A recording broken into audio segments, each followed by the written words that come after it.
Two-time U.S. Open 9-ball champion. Dynamite, Darren, Appleton. I came from the mud. Looks good. Looks good. It is good. The most important one was winning the World 10-ball championship because it's everyone's dream to be world champion. Couldn't go into the edge of this. I'm a grinder, fighter, play with a lot of emotion, a lot of art.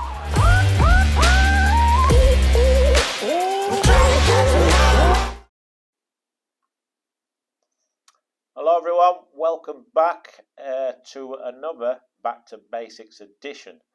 Today we're going to speak about aiming and how to aim. A lot of you have been asking me how do you aim, what system do you use, and the truth is I've sort of tried a couple of little systems over the years like the C system and so on, but for me I just stick to the ghost ball, just stick to my muscle memory. I've played, for example, this shot here, I played it thousands and thousands of times. I played every type of shot you can imagine on a pool table, and I'm sure a lot of you have also. So it's basically, it's all it comes down to, again, your pre-shot routine, finding your line, holding your cue in the right spot, getting your tempo and time. And if you do that, and you've played this shot, for example, into that corner thousands of times, then you know exactly where you've got to aim. It's just about setting up properly, holding the cue in the right spot and getting that time and tempo right. But anyway, we'll have a little chat about it. So, for example, if I've got this one ball, I usually come round and just look at the angle. So basically, I can see exactly where I want the path of the one ball to go. So let's just put a ball in front of the object ball, the one ball. So basically, that's basically perfect. So if I'm standing here and I hit that free ball full in the face, I'm going to make the one ball a million times out of a million times. So when I come back to the cue ball, I just visualize that ghost ball. So I'm basically aiming the cue ball in the middle of the free ball. Don't feel like you've got to hit it on the side of the free ball to compensate to make the one ball. You don't. You're basically aiming the cue ball in the middle of the free ball, the red free, from where the cue ball is now. So all you do then is just visualize that spot, move it out the way, and you can even just line it up with your tip like this. So there is a few little tricks what I sometimes use for the extreme cut shots, like this, for example.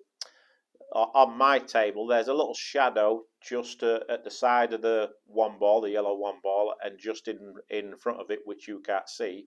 And basically, if I aim to the edge of the shadow on that yellow one ball, I know that is the same path as what I had with the ghost ball. So when I remove the ghost ball, roughly around there, but let's just put it back. So I aim for the middle of the red free, right there, right? So when I move it, I just find that spot there. And for me, there's a little shadow just right at the edge of the yellow one ball. And if I aim there, I know I'm going to make that shot a lot more times than I don't. For the cut shots, a lot of you ask me about the cut shots. Same again, if I'm playing an extreme cut shot, again, I'll come round to find my line. You can do exactly the same thing with the ghost ball. Just put the ghost ball right there. Just set it up. Again, so I'll look at my path before I come back to the shot. And this is what I was saying before. Pre-shot routine is vital. I see too many amateurs just getting straight down to the shot and guessing. That's no good. And if you practice these shots over and over again, it just becomes second nature.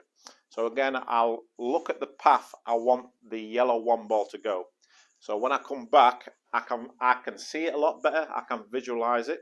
So again, if the ghost ball, if you see the ghost ball, the red free, if I aim the cue ball bang in the middle of that red free, I'm going to make the one ball every time. So if I move it out of the way and just follow that path again for me personally, there's a little shadow next to the yellow one ball. And I know that if I aim for the edge of that shadow, it's basically the same spot as where the ghost ball was, then I'm going to make that shot more times than I don't. But the key to aiming is to look at the shot, look at the angle, the path of the ball you want it to go, and then come back to your shot, and then that's going to help you out a lot. And then it's all about execution, doing the basic fundamentals properly. And if you do that, then your aim is going to improve also. But again, you've got to practice, practice, practice. You'll find little spots on the object ball or little shadows, what you know you can rely on, especially under pressure. I've used it time and time again when I have been under pressure myself, or if you don't feel good. But when you feel good and you're hitting the ball exactly the way you would like to, then you see everything a lot easier also. But again, there's no secret to aiming systems for me personally. I basically just go off muscle memory, and then now and again I'll use the ghost ball, and then when I remove that ghost ball, I just look for like little shadows, what was basically where the ghost ball was. So that works for me. Hopefully you can get something from that. I'm sorry that I don't have any crazy aiming systems, like there's quite a few out there. I just stick to, if my fundamentals are good and my setup's good and my stroke and my tempo and time is good, and I go back to all the back to basic additions, and it all like comes together, and it all leads to the same path. So if you get your basics right, all aspects of your game, then aiming also becomes a lot easier. Anyway, I hope you enjoyed it. I hope you get something out of it, and we will see you next time.